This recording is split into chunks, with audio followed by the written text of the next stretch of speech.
minister who leads worship several times a year.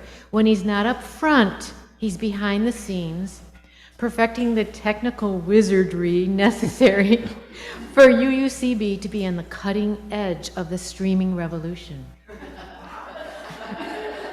Okay. Yep. So I am proud to know you, Jeff. You continually amaze me with your investigative nature and your curiosity, and I admire your fierce passion for the things that you love, which we will find out about in just a few minutes. I find it best to start from the very beginning. So can you talk a little bit about your childhood, where you came from, and what your family was like?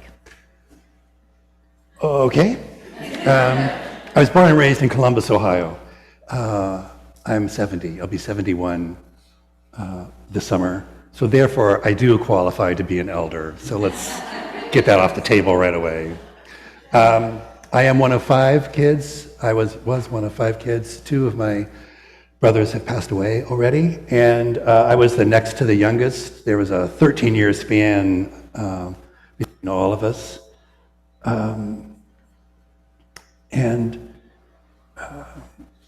My parents were, my mother, for most of my childhood, she worked part-time in addition to raising 5 kids, which was not the least, sorry, I just ate something and, feedback emerges. Yeah, that was really appropriate. So,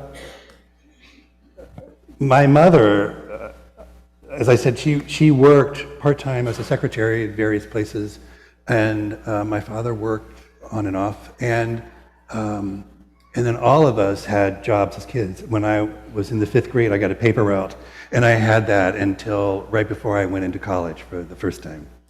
And my mother, I never appreciated this at all as a kid, but when I look back on it, I just am amazed at what my mother did. 5 kids, I mean, to be able to raise 5 kids and work part-time and live with an alcoholic father. Just it blows my mind when I think about it as an adult. As a kid, she just pissed me off, and we just butted heads a lot. And there wasn't, I can think of maybe twice when I saw affection between my mother and my father. Just wasn't a real, hugging was not even in our thoughts. That would be just totally out of our realm. But I remember once in the evening we were watching Lawrence Welk, which you can still do on Sunday evenings. And once my father got up and danced with my mother in the living room where the rest of us watched television. And then I think once on a New Year's Eve I saw my father kiss my mother, and that was it. My father was very quiet, really quiet. Now, as a kid, I did not know he was an alcoholic until really late in my teens. It's one of the things I've learned afterwards is there's a lot of different definitions of an alcoholic. They present themselves very differently, and he hid his alcoholism really well. And my family, my parents, my mother especially, was, you do not air any dirty laundry out in public. Well, even wasn't as broad as public. You don't tell anybody outside of that house what's going on. And even within the household, there were secrets kept within that family. My older brothers and sisters knew stuff that was happening between my parents that I didn't know until after my father's death. So my father was just really quiet, like he was a super handyman. And he completely replumbed the house, I remember this, and I helped him do that. But unlike other people I've heard, where the father will, basically teach the child, okay, this is how you do this. In my case, my father would say, would you just hand me that thing? And that was it. There was no explanation of what he was doing. It was just, hand me this. And yet I was still sort of enthralled by that. How I would- have to turn to my biographer now to guide me. How would you describe yourself as a young child? Oh, extremely shy, which shows up every now and then. Many of you find that really hard to believe because I'm up here talking to people, and but it reemerges every once in a while. Now, I was born with a paralyzed muscle in my right eye, which means my right eye will not turn to the right. So if these are my eyes will turn to the left, okay, and then if they go to the right, that's what happens. I'd show you, but you're so far away you couldn't see it. And so what happens is I go into double vision, and my brain has learned enough to sort of block the center of the eye that's stuck. So this is really hard to describe. Your eyes are not stationary. A lot of people think, okay, you think your eyes are robotic, where okay, I'm going to turn right, now I'm going to turn left. Every time you turn your head a little bit, your eyes are adjusting. Well, in my case, this right eye, when you want it to go to the right, is not adjusting. So when I look at Hope, I get two Hopes and one's floating. Really fun to read. So that, I think, I'm extremely self-conscious about that to this day, this is why Hope is sitting to my left. So I don't see Hope floating. You're floating, but Hope is stationary. So I think that awareness that I was different and that it was weird visually kept me really quiet. Which is really strange to think about. Here I am in front of an audience talking about my whole life. You talked about your two good friends in junior high. Can you describe that time of your life? Right. So in Columbus, at least at the time, I don't know what it's like today, elementary was 1 through 6. Junior high, not middle school, junior high was 7 through 9, and then senior high was 10 and 11, 12. So in junior high, it was a melding of X number of elementary schools that all came together. And I met two guys there, Tom and Bob. And the three of us were inseparable for years. We just did everything together. And largely what tied us together was two things, music and technology.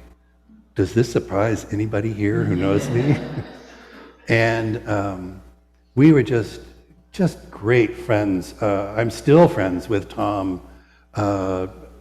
Lost track of Bob. That's another story which you'll probably hear when she prompts me. And so that was junior high, and then moved into high school. Same thing, more schools blending into a larger school. And in fairly short order. So this was late 60s. You remember what was going on in the late 60s? So what happened was I lost my two best friends.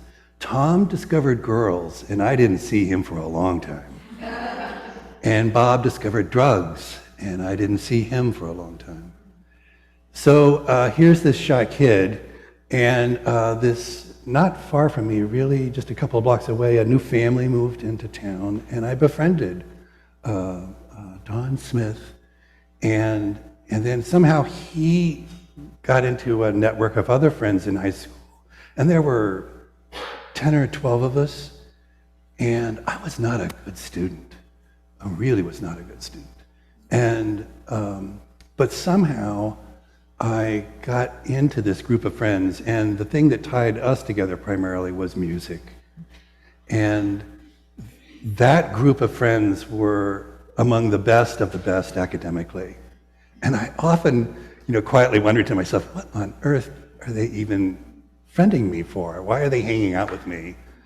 But they were keeping up with current day events, which was Vietnam War, largely. And I was fascinated by this because in my household, my dad just didn't say anything about it. My mother was really ticked her off. It wasn't the war that ticked her off. It was all the protests that happened on college campuses. Now, at this point, my mother was working at Ohio State University. She was secretary to the dean in the College of Dentistry. And she got to see up close and personal what a riot on a campus was like in the late 60s. Terrified her. And so she brought that home, that, you know, all of these people protesting were just terrible people. So I had that at home, and then all my friends are like, they're really getting into these conversations about what's going on in Vietnam. So I really knew nothing. I had just paid no attention to what was going on in the news at the time. But yet my friends, new friends, sort of inspired me to pay more attention to that. And I wanted to be like them. I wanted to be good academically, but I wasn't. So you decided to go to a small local community college. Yeah, when you say that I decided, well, sort of. What I forgot to mention, so in 7th grade, we're jumping back in time with Tom and Pop, I made the decision that what I wanted to be in life was a recording engineer. And I was committed to that for years. And so as high school was coming to an end, and I was just barely getting by academically to do that, I looked into this, and there was no place at the time that taught recording engineering, at least not at colleges and universities. Some recording studios offered classes, and it was just a way for them to generate some income when they didn't have sessions to record. And then my mother heard an ad on the radio about a radio television program at Ohio University, Zanesville. Zanesville is about 60 miles to the east of Columbus, branch campus of Ohio University, which around here we would call a community college. And at that time, my mother and I were just butting heads so often, but I remember now how careful and cautious she was to introduce this to me, because she knew that if she just, you should go to, that it would immediately set up my armor. And so somehow she did it. And one thing led to another. Because it was a branch campus, it was an associate degree program, a 2-year program. So academically, it was easier for me to get in. And I remember they set up an interview, sort of a tour. This is a 1-building campus, 600 students. And I think my father was I know my mother was with me when we did this. And sort of at the end of this tour, which was, oh, let's walk around here, and oh, that's it. We went into the office of the director of the radio TV program, Mary Stiers. Now, that's a name that's a woman who changed my life. She, I don't know, she was probably late 50s, maybe 60 at the time. And I found out a little later that before teaching and running this program, she worked at NBC in New York as an engineer. So we're talking 50s, early 60s. A woman is working for NBC in New York as an engineer. Now at the time, going, yeah, it just didn't impress me. It didn't sink into me how significant that was. She has taught me stuff I use to this day. Just an incredible woman. So you got into college, and what changed about you? So back to the new group of friends in high school, and I'm now learning like there's a world out there besides what my mother views, and I just felt like I really wanted to change. So when I agreed to go to Ohio University, Zanesville, none of my friends were going to this place. No one I knew was going to this campus. So all of my friends were just scattering everywhere. They were all going to different colleges and universities. So I knew that I could walk into Ohio University, Zanesville, limping with a twitch and talking with a stutter, and that's how people would have to accept me, because they didn't know me at all. I knew I could act and be anybody. So this shy little kid in 1 year became student body president.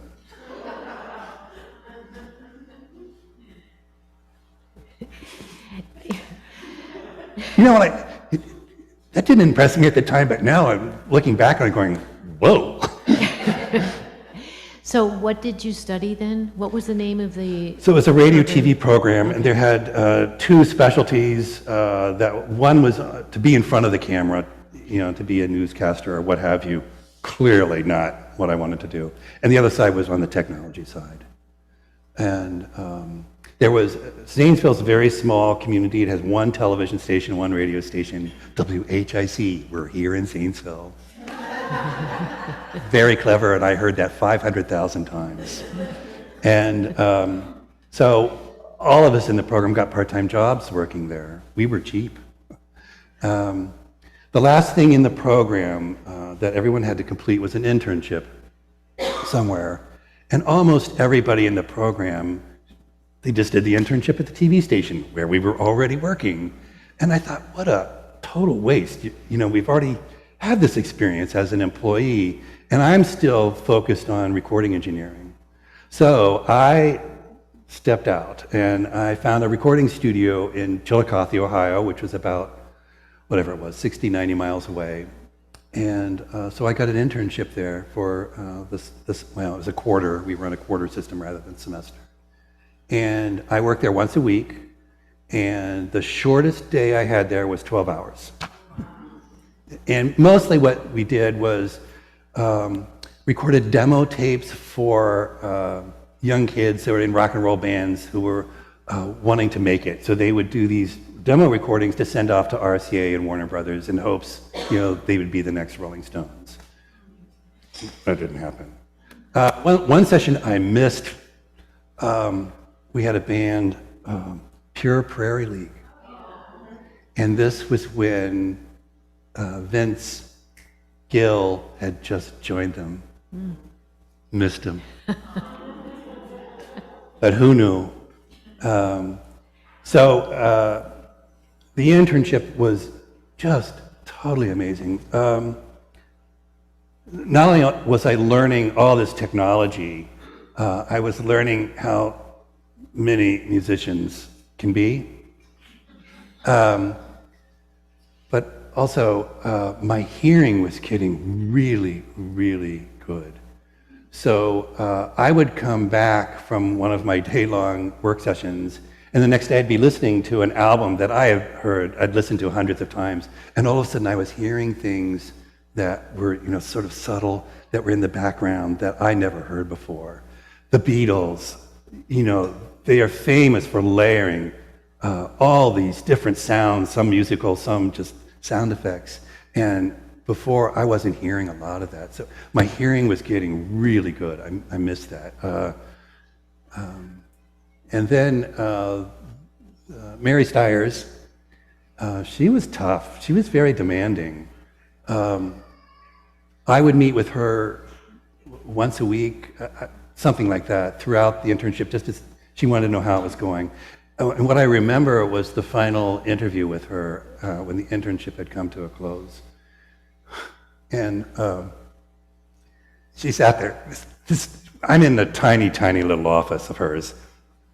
And she just kept asking these broad questions, how it was going, what I was learning. And throughout the whole interview, she had this smile on her face, like. But I was excited. I was thrilled about this experience of finally getting to work in a real recording studio. And she was so proud. She was thrilled that I was thrilled. I think I was the only person that got an A for an internship.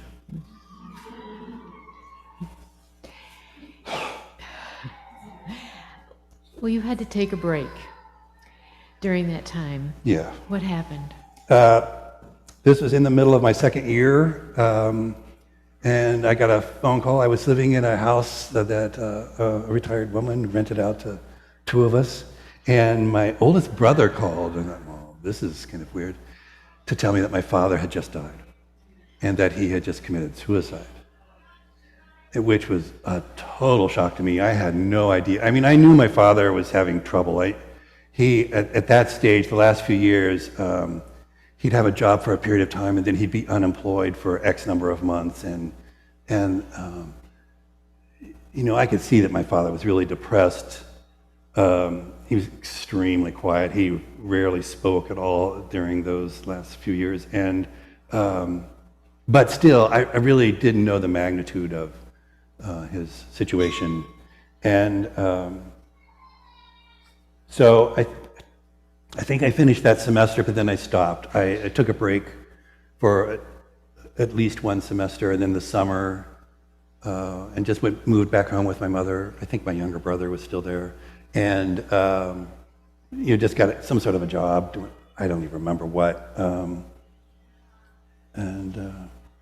then went back to school in the fall that following year. So his death happened in January, and I went back. So I was, again, academically, my radio TV classes, I was excelling at. The history and math classes, anything but excel.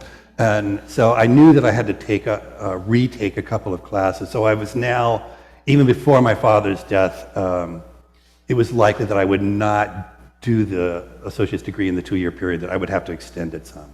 So I ended up going back that following fall after his death and did it one full year, academic year, and finished the associate's degree at that point. So it took you 3 years, but you came away realizing that you had a few more things you needed to learn. From your internship. What did you learn or what did you find out you needed to learn? Right. So this big dream of mine to be a recording engineer, I walked away from that internship realizing two things. One, I had to learn, for me to really pursue this, I would have to learn a lot more about music theory. A lot of the musicians coming in need help, like with harmonies. And you need to know music theory to understand how to build harmonies. So I thought, okay, that's reasonable. I can do this. The second thing that I realized was I would have to learn a lot more about engineering. And I'm going, that is not me. Math. So it was sort of a really odd time because I was so excited to be working in this field that I had been committed to for whatever it was, 6, 7 years. And then realizing that this just may not be what I can do.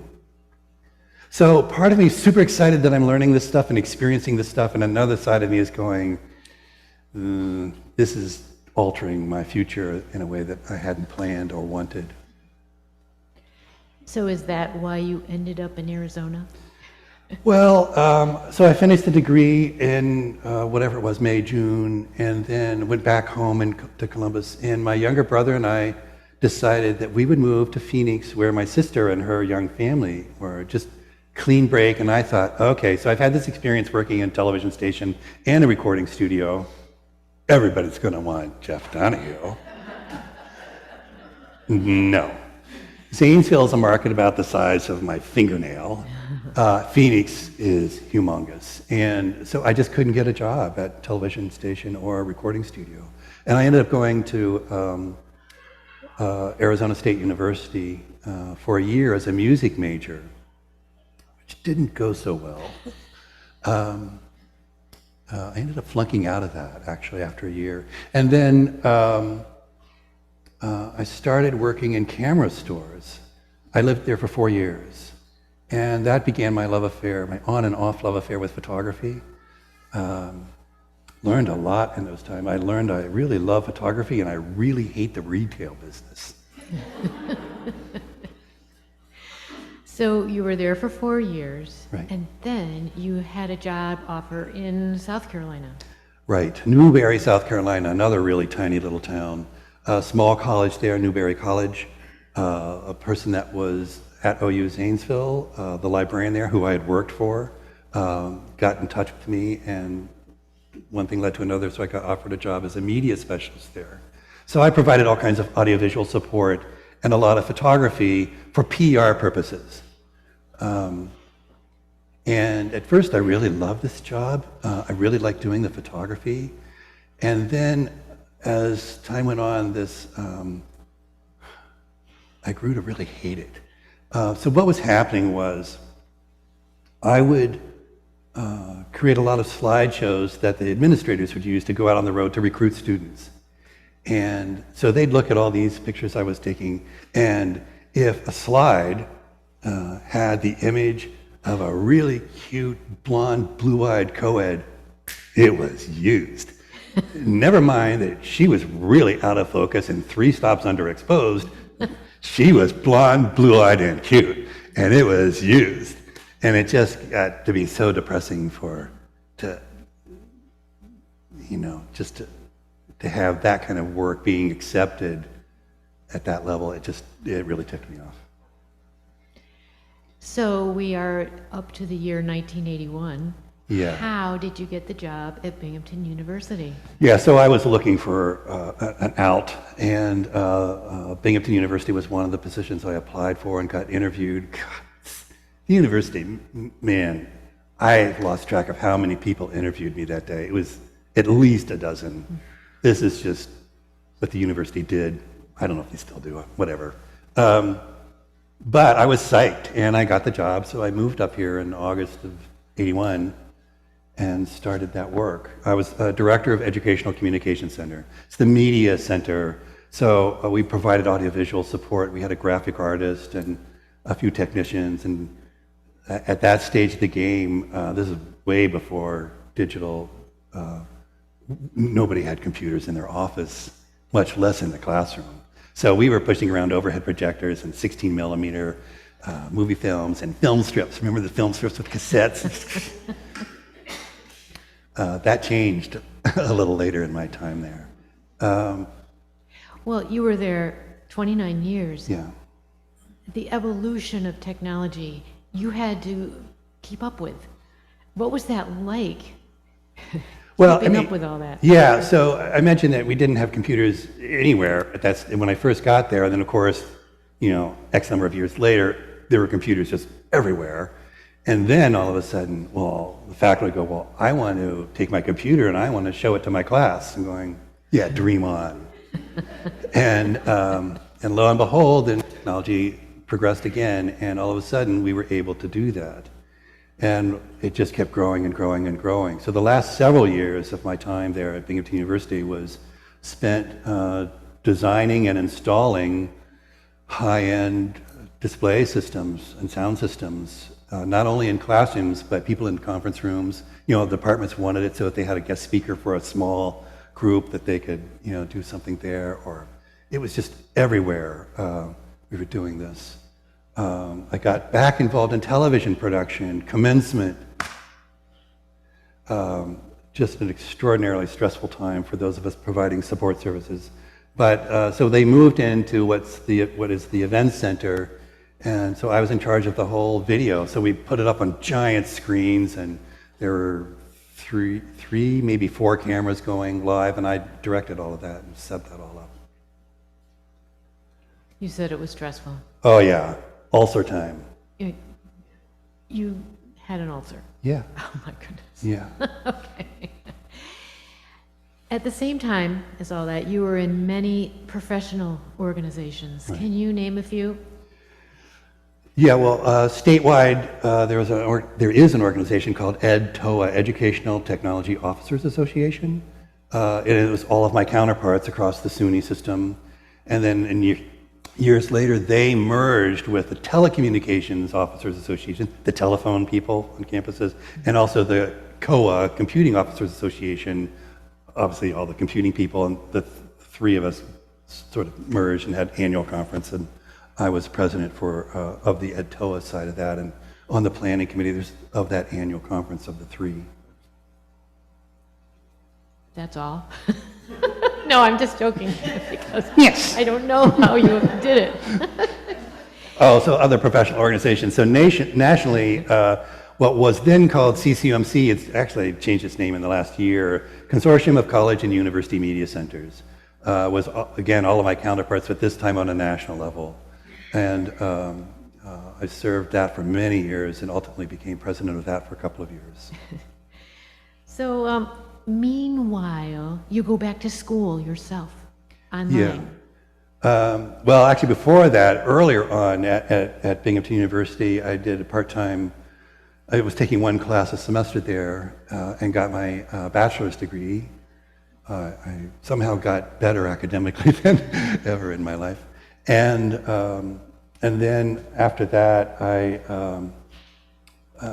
got online. This is one of the early completely online master's programs. It was through Nova Southeastern University down in Fort Lauderdale, Florida. But they had one in-person requirement. So you had to be there for an orientation session in Fort Lauderdale, Florida. And then you were there for a weekend, and then you went back home and took all your classes. It was just some crazy ruling that Florida had imposed. So anyway, I got a weekend in Fort Lauderdale. What was your master's degree? That's a good question. It was a master's. Computing in educational technology. That was it. Okay. Meanwhile, you met Kay. Right. Through a university committee. Kay Glasgow was my wife for 35 and a half years. And we met on a committee, a university-wide committee, Professional Employees Committee, PEC. And we started dating on January 17th, 1986. We got married 2.5 years later on July 17, get it? In 1988. That date, and so today is the 17th. So every month on the 17th, we wish each other a happy anniversary. Oh. I knew that was. I think it's the July 17th date that was also her father's birthday. I never got a chance to meet him. He was quite ill when we were dating and he passed away, and I never got the chance to meet him, unfortunately. Met her mother many times and dearly loved her. So we would go and visit. She moved around. They were out in California for a long time, and then she moved to Alberta and Vancouver Island, which I fell in love with. So in the evening, Kay and her mother dearly loved to play Scrabble. I hate it. It just makes me feel so stupid. And so her mother would help me, and so we'd be sitting around the kitchen table doing this thing. My mother-in-law would be sitting there reading some paperback novel and carrying on conversation with all of us and beating everybody in Scrabble. Like I didn't feel stupid enough to begin with. Anyway, I really did love her. I'm making fun of her, but just a fabulous woman. Could be interesting tonight. When did you start attending UUCB? About 2 years after I moved to Binghamton, so we're talking 1983, more or less. And well, I didn't tell you this. Okay, that's fine. We'll be done by 5. So a dear friend of mine down in South Carolina, psychology faculty at Newberry College, and one day I called her and I said, well, you know, the job is great. I love the job. I love who I'm working with, but I'm not meeting any friends outside of that universe. I don't feel like I'm part of the community at all. And she says, you should see if there's a Unitarian Universalist congregation around you. I said, a what? And so you know where that conversation went. And I said, okay, so I got in the phone book. Remember phone books? And lo and behold, there's a Unitarian Universalist. So I look at it. It's 183 Riverside Drive. I lived in Johnson City. So I'm going, well, okay, this is convenient. So on the Saturday, before I was first going to attend here, I drove down Riverside Drive, and I'm looking for 183, and I'm, you know, trying to drive down Riverside Drive, and it's a bloody gas station. The numbers in Johnson City are different than in Binghamton. Oh, that's great community planning. And I'm going, just, oh, my friend also told me, he says, now, don't be surprised if it's in a building that's not your traditional looking church. And I thought, okay, this is going a little too far here. So I just kept thinking about this. So somewhere in the middle of the following week, I drove further. I'm not sure if it was intentional or by accident, going, wait, the numbers changed. And if I remember right, the odd ones they're also opposite between Johnson City and Binghamton. Get that! I did not know that. So then the first Sunday I came in here, walked in, well actually it's those same doors, and there was a bunch of people in here, and I could not believe how many university people were here, and I thought, oh God. I'll stop there. Okay, we're going to go back to 2010. All right, you decided to retire in 2010 after 29 years at Binghamton University. Why did you retire then? Two primary reasons, actually three. Stress level was just out of this world. The state offered an early retirement incentive, and I had been around long enough to know that they don't offer those things very often. So if I turned this one down, it likely would not be offered again in my lifetime. I was 56. So the third reason, which we also did not talk about, Kay and I made the decision at the very beginning not to have children. And we were both absolutely fine with that. Kay, as I mentioned, also worked at the university. So, we didn't make a ton of money, but we made reasonable salaries, good salaries. And we saved almost all of it into our retirement funds. And not having kids,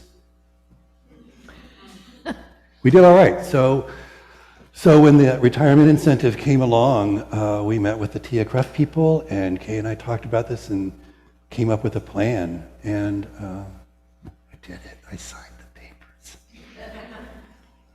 Well, you just didn't sit around. No. You immediately jumped into Right. Unitarian Universalist activities. Can you describe some of the areas that you were in? Right. So I'm going to back up just a little bit. So I really got involved in this church early on. So for many years I was head usher here, and then I started serving on all kinds of committees. I was the treasurer for a year or two, and then Margaret Schwartz and I, some of you will remember Margaret, probably not many of you though, she and I became co-moderators. This is before we called them presidents. And we were the first couple pair to serve in that position. And I dearly loved Margaret. She was just wonderful. But at that time, I stayed away from district work and national work because I just didn't have the energy to do all of that. So in retirement, that was the plan, to step up to move into the districts. Some of you may not know that. I hope all of you know that we are part of the Central East Region, CER. It's covers about an 8-state area. There's 5 regions across the nation. Before that, there were 19 districts across the nation, and we were in the St. Lawrence district, which essentially was upstate New York. A couple of exceptions, but that was generally it. So when I retired, the plan was to start to volunteer at that level, at the district level, and maybe at the national level. Well, you all know what happened when you work with a nonprofit organization and somebody comes up to somebody in leadership in that organization and says, well, I just retired from my career and I'm interested in helping. And it's like turkey vultures coming in. They just surround you and going, oh, can you say that again? And so that's what happened. Just jumped into it and got involved with a ton of things. How long did it take for the change from the St. Lawrence district to become the CER? You were involved in that. You were instrumental in that. Yeah, heavily. It took a few years. I can't recall, but I ended up chairing this whole team, the transition team from the 5 districts that became the Central East region. So I chaired the team that planned that whole thing out. That was probably the toughest thing I think I've done. Mm-hmm. It took years to pull that off, and it happened. One of the last things, it was also one of the last things I was able to do is, so I shut down the St. Lawrence district as president. It's really high on my resume.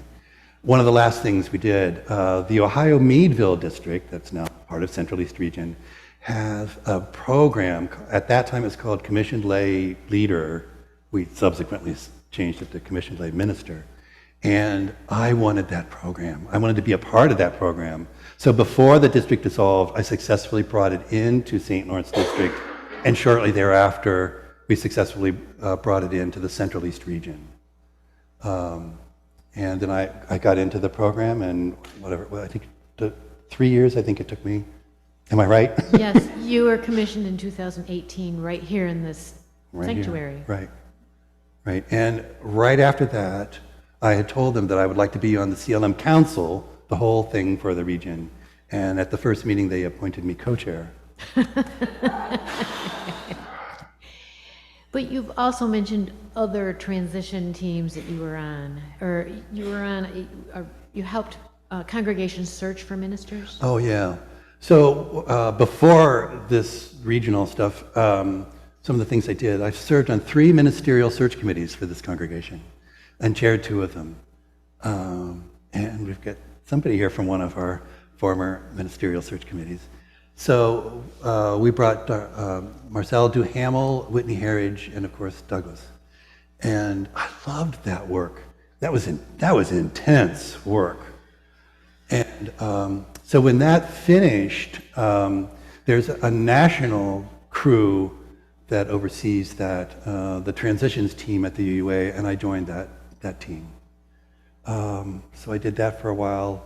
I became a consultant to congregations that were dealing with their fair share giving. You all know what fair share giving is. It's this huge dollar item that we budget every year to send to the UUA that funds them, that pays all their salaries and all these resources. So I was on the team that helped convince congregations to pay their fair share. That was fun. So as a commissioned lay minister here, what is your area of focus at UUCB? Well, it's changed. First off, everybody who's in the program, the CLM program, has to have an area focused. And what's happened in recent years, most of our CLMs now have multiple focus areas. It's somewhat like declaring a major. So initially, mine was denominational affairs. I wanted the congregation to learn more about what was happening at the UUA and how it worked. We've never been really good at that, frankly. And I knew that I did not want to just form another denominational affairs committee. Nationwide denominational affairs committees, they peak when they've got a leader who's really interested in it and gung-ho about it, and then all of a sudden they go, well, I've had enough, I'm out of here, and then it just fizzles away, and then it goes dormant for a few years, and then it starts all over. It's just this terrible cycle. I just didn't want to do that. So denominational affairs became my focus, and then just, gosh, I don't know, a year or so ago, Douglas and I had a conversation and changed that focus area to technology. So I have a technology ministry, and that's because of that back room back there with all the streaming equipment in it. And this is a result of Becca Berger joining our congregation. I think probably most of you know Becca. She's a dear friend. She's on the CLM Council with me. And she's really into denominational affairs. So that was part of the rationale that even though I was stepping away from that focus area, Becca was now a part of our congregation, and we knew that she would help inform you of what was happening at the UUA. And the technology thing was not going away. You know, when the pandemic hit, we just thought, oh, you know, we'll put a little camera in here and a microphone, and we'll just stream for a few weeks. Here we are. And we witness every week all the work you've done for us to be able to stream in Zoom. Thank you. So, something I learned at BU, when you're in the service sector like that, you know, I know I'm good at it when no one notices. When something goes wrong with the screen, or like we had humming going on in the sound system this morning through the service, noticed how it's been fixed for me. Um, sorry. It's when the work that I do is invisible, is when I'm really good at my job, so that all of you focus on what's happening here or there. So I don't know where I'm going with this. Help. No, you're fine.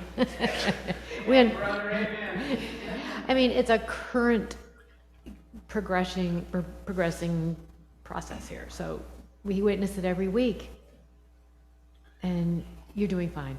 Thank you. Okay, let's switch gears just a little. Music has been a highlight of your retirement years.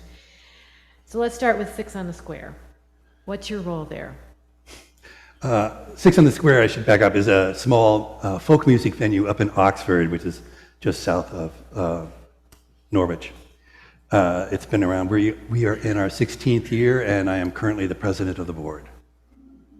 I've been with them for many years. I've been on the program committee deciding who to bring in,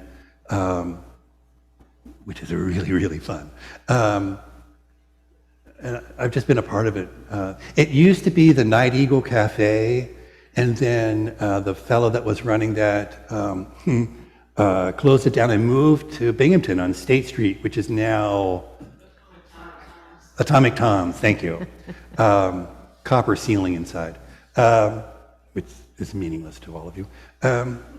And he did that at a time right before the big depression hit in whatever that was, 2008. So it didn't last very long. But right after he left Oxford, there were many people in that community that said, we just can't let this go. So they formed Six on the Square as a not-for-profit organization, and bringing in pretty much the same people, the same type of music up there. Annually, I and one or two others will go to either a regional or a national music conference, and we're talent scouting. We just go and we spend a long weekend in a hotel with nonstop music. I mean, by nonstop, it starts at 9 in the morning and ends around 4 a.m. The first time I went, it was close to 300 performers I saw. Wow. It was so much fun. You've been stockpiling musical instruments. Can you tell us about the musical instruments you Okay, own? we have to shut the stream off. My wife is watching on stream, so this has got to be cut out. So, one of the disappointments in my life is music. It just is so much a part of my life, but I've never been much of a musician, and I've always wanted. That's always been disappointing. So anyway, at some point, YouTube came into existence, and I came across a video of a person out in Hawaii who played an octave mandolin, and I fell in love with it, and I bought it and started taking lessons. I'm still taking weekly lessons from Lee Campbell. He's down just across the border in Pennsylvania. He's just a terrific teacher. And he's also a gearhead. He really likes technology, and in particular, guitars. He's a really bad influence. So I some time ago, at his encouragement, I bought an electric guitar, and I'm losing track. What did I do next? Well, I went to Woodstock. They have a conference there, and this was, I forget what year. Maybe 2022? Yeah, probably. So they have an annual luthier conference down there every fall. And I suspect there are some of you who don't know what a luthier is. Thank you. Luthier is a person who makes stringed instruments. Could be violins, could be guitars, could be mandolins. It's got strings on it. A luthier made it. strings and wood. That's what it takes. So at Woodstock, there, I forget, 75 to 100 luthiers. And each one had a 6-foot table, and they could put up, like 1 or 2 or 3 guitars, and in a few cases, they actually shared a 6-foot table, so 2 luthiers there. And they were in 3 different buildings at this site, and then there was a whole bunch of us just there, drooling. And these mostly are really high-end, extremely well-made instruments. And it's a combination of a really superb musical instrument. They sound great, and they're gorgeous. They're made out of just incredible woods, and some of them get really interesting with their design. And I met a luthier there, Ben Wilborn. He lives in Reno, Nevada. His guitars, so you have this guitar, and pretty much every acoustic guitar you ever see there's a sound hole like right in the middle of it. His is not there. His is up here in the corner, like the rounded corner edge of the guitar. Okay, Ben, did you get drunk one night and just make a huge mistake here or what? And no, in spite of all the people around, Ben was so gracious with his time with me and taught me so much. Okay, I have to stop myself because I'm going to go into teaching all of you about this. So I ordered one of his custom-made guitars. 3-year wait. I will get this guitar in June of 2025. Well, describe it. Describe the wood you have chosen. Yeah, so this is one of the really cool things about working with a luthier is that you get to pick not only the type of woods, you get to pick out the specific wood. So the luthier, Ben sent me, we talked at length about the kind of wood that would go on the top of the guitar versus the back and sides. Very different. And so after a period of time, I said, okay, I want cocobolo on the back and sides and what's called bear claw spruce on the top. And we work it all. He sends me photos. Well, here's all the bear claw spruce I have. Here's all the cocobolo I have.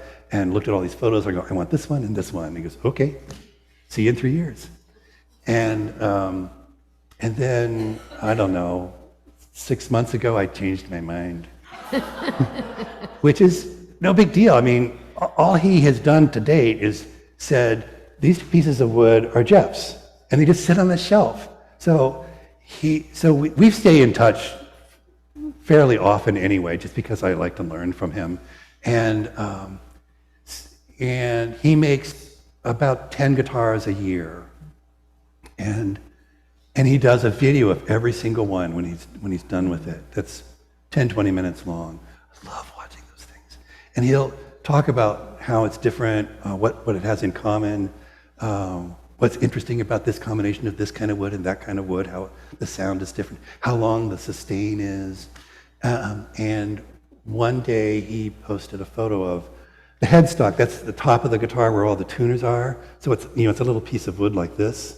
And he showed one that he was working on and going, oh, Ben, I love this piece of wood. Can you do something like that on my guitar? And he goes, well, it's not as simple as you think it is, but here's what we can do. So I'm going to go on and on about this. So he said, cocobolo doesn't... what I liked about it was here's this darkish wood that has these kind of white swirly lines through it. It's sap that had gone through the tree. It's gorgeous. Well, in a little tiny piece, the headstock where the tuners are, that's one thing. If you see it on the back of a guitar with this white stripe going down the middle, it's really something else. And he goes, okay, I'm going to show you some other woods. It's Brazilian rosewood. And it's just gorgeous. I should pass my phone around so you can see the pictures. So I changed the wood. Also changed the price, which is why this has to be edited out. Next question, please. Well, just keep editing. So, how many guitars and mandolins do you own? 6 at the moment. This one I was just talking about will be 7. I really need to sell 1, maybe 2 of them, because I'm not using those at all. The rest of them I'm still using a lot. See, I am not rationalizing it. no, it's. Do you understand why I said he is fierce in his passions for what he loves? I mean, you're pretty fierce there, Jeff. Oh, I should tell them what I'm doing in September. Well, first, in next week, what are you doing? Oh, God. You had to You bring have that to up. advertise this a little. So, Vicky tackled me one day and said, "You really should play for the UU Review."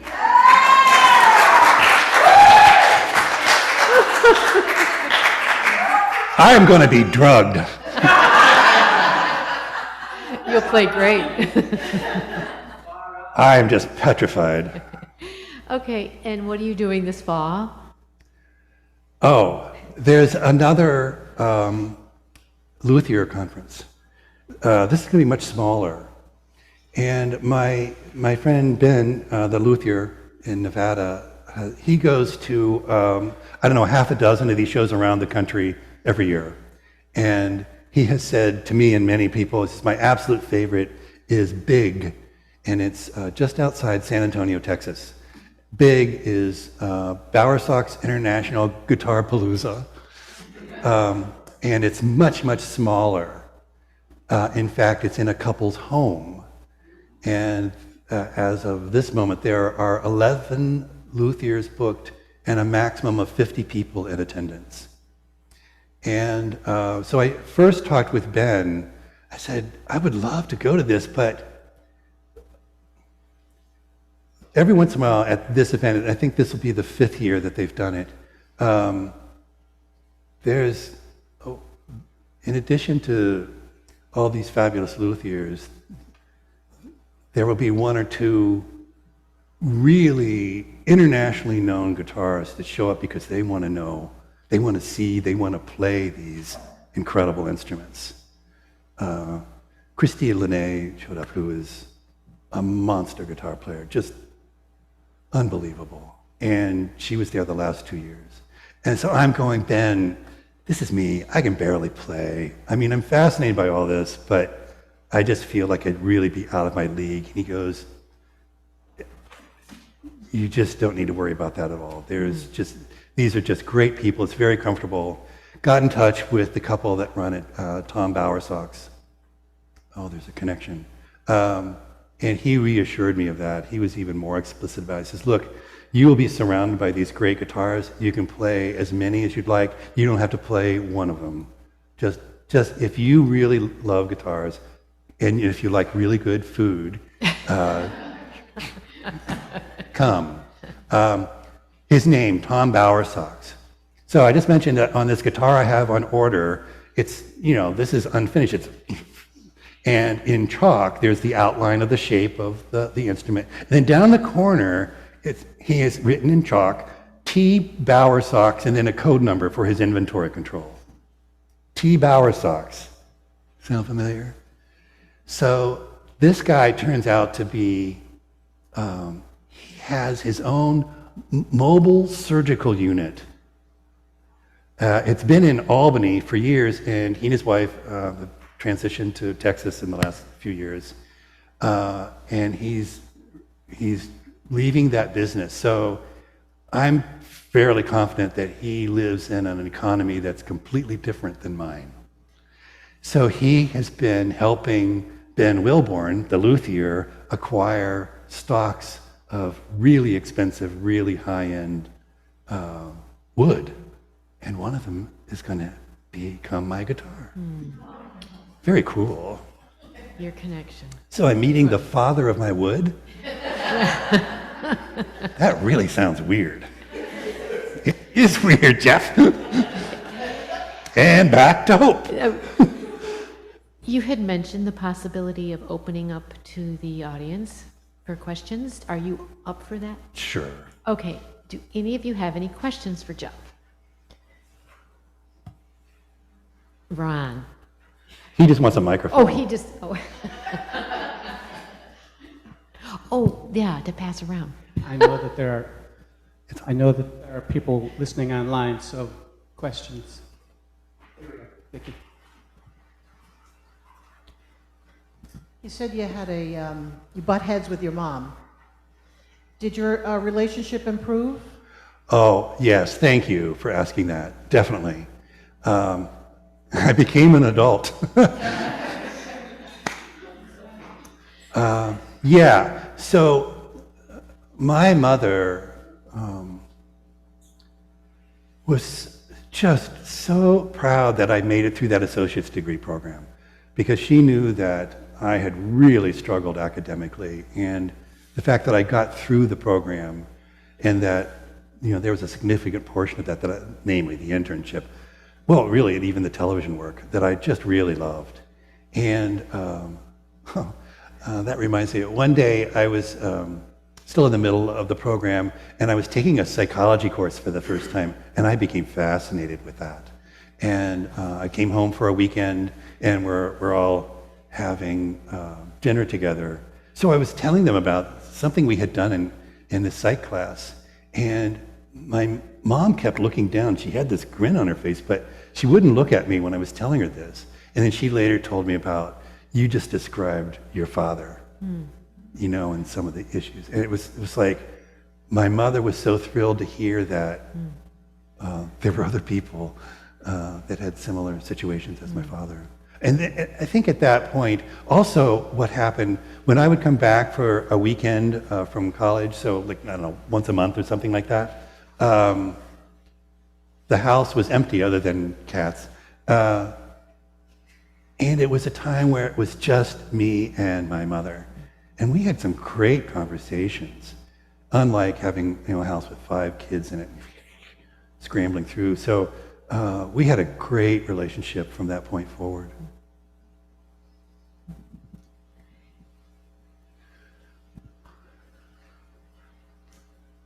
Jeff, you walked into this congregation, I think you said 81 or 83. Yeah.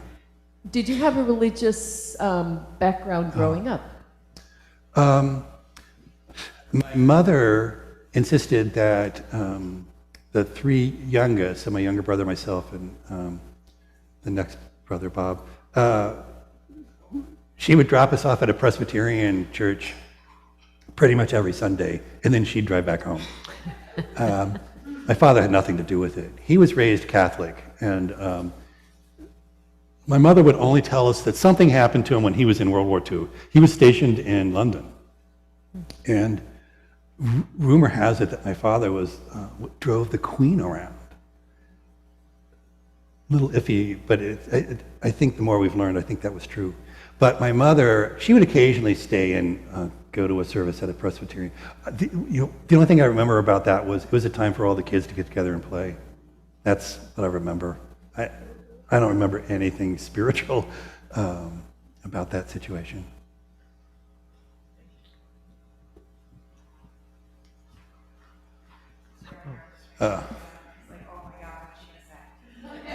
I'm just curious about some of your musical influences and if there is one artist that you most identify with. Never one. Al Jarreau has passed away a few years ago. Just probably one of the greatest singers I've ever heard. He also was a voice percussionist. Bobby McFerrin has followed in his footsteps as an example.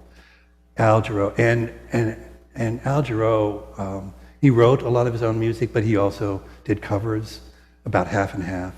And his music, he was a very religious man, and his songs were always about love, not in the love for an individual, but love of humanity, and just very kind lyrics.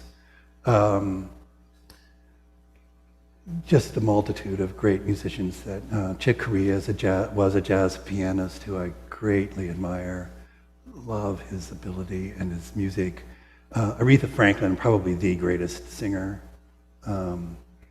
and I'm so sorry I never got a chance to see her in person. Susan Tedeschi of the Tedeschi Trucks Band. Susan Tedeschi, Derek Trucks, husband, wife. She's just one of the greatest singers out there today. And you hear her speaking voice and you're going, what? It is so different than her singing voice. It's like, when I first saw an interview with her and going, it was like Daffy Duck talking. And here's Susan Tedeschi, this fabulous blues singer. And Derek Trucks, her husband, is the greatest slide guitarist ever. Absolutely fabulous. And then more currently, just last week, I saw an interview with a guy, Jacob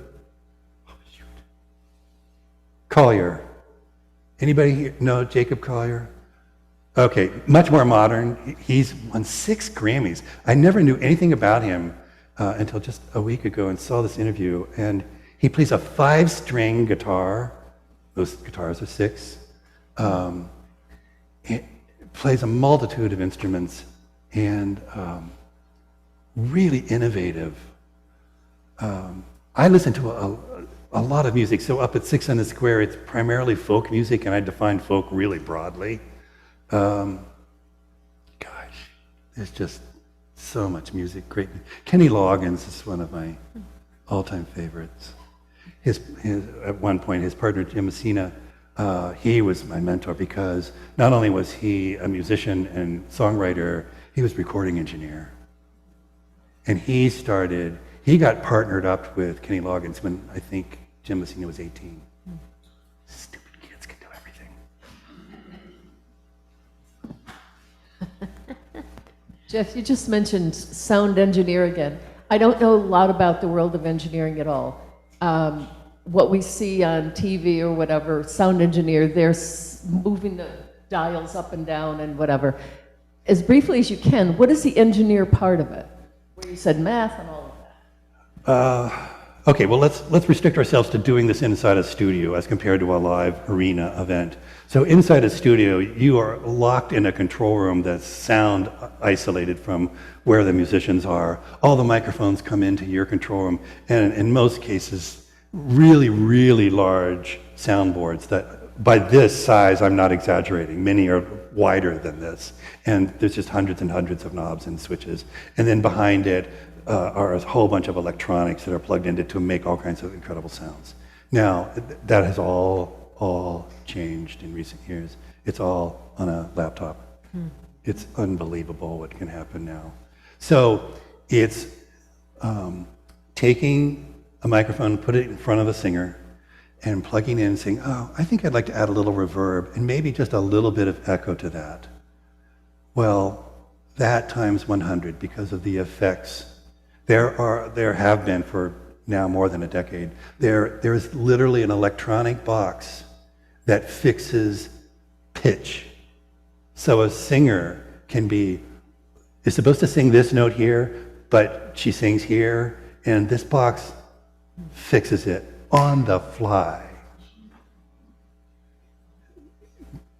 You really have to wonder how good these singers are. I'm not kidding. There's Carl.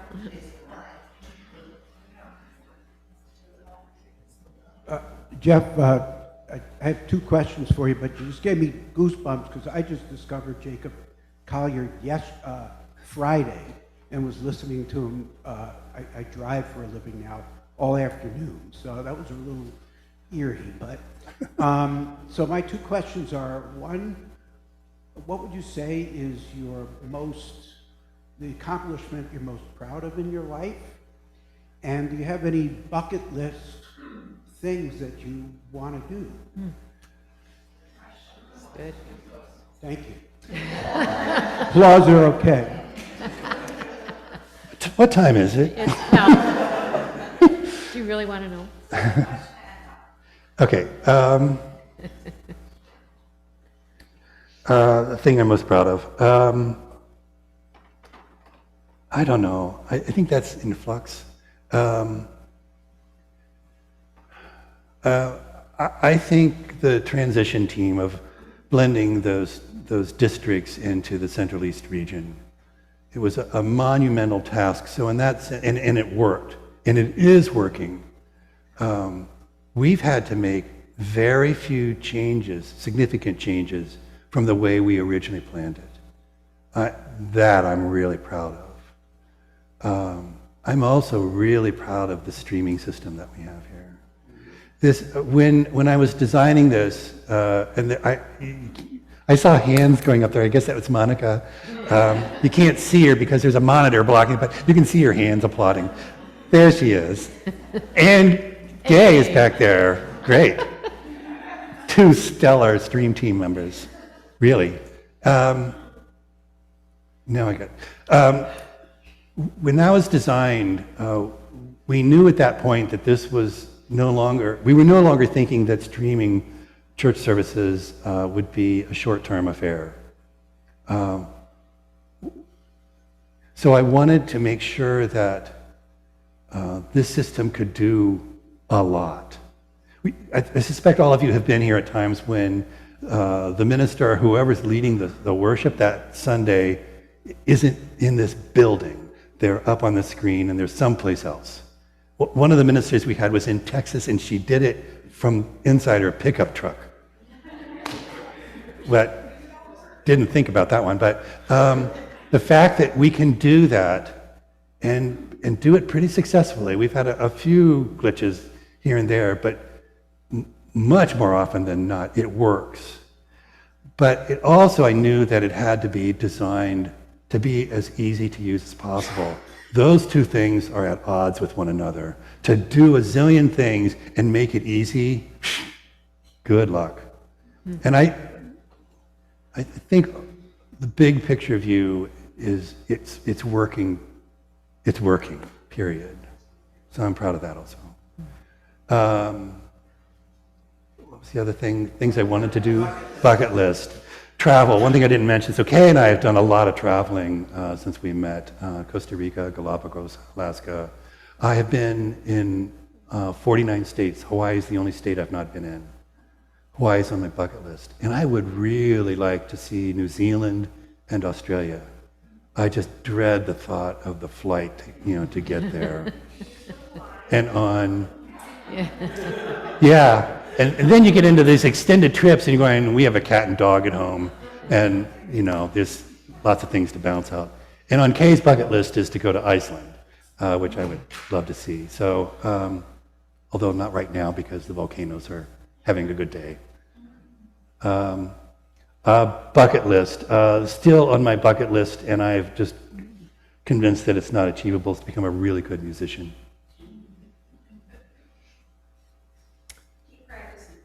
Yeah. Well, so this June is going to be really significant for me.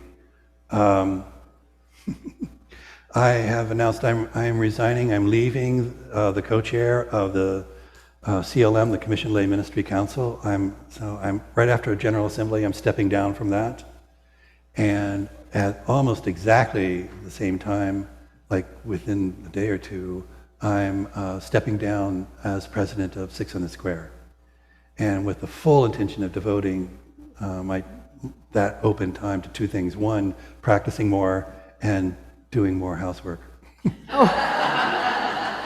Kay has picked up a zillion things in my absence at meetings.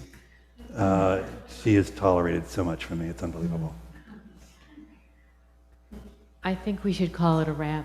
Jeff, it's been fascinating.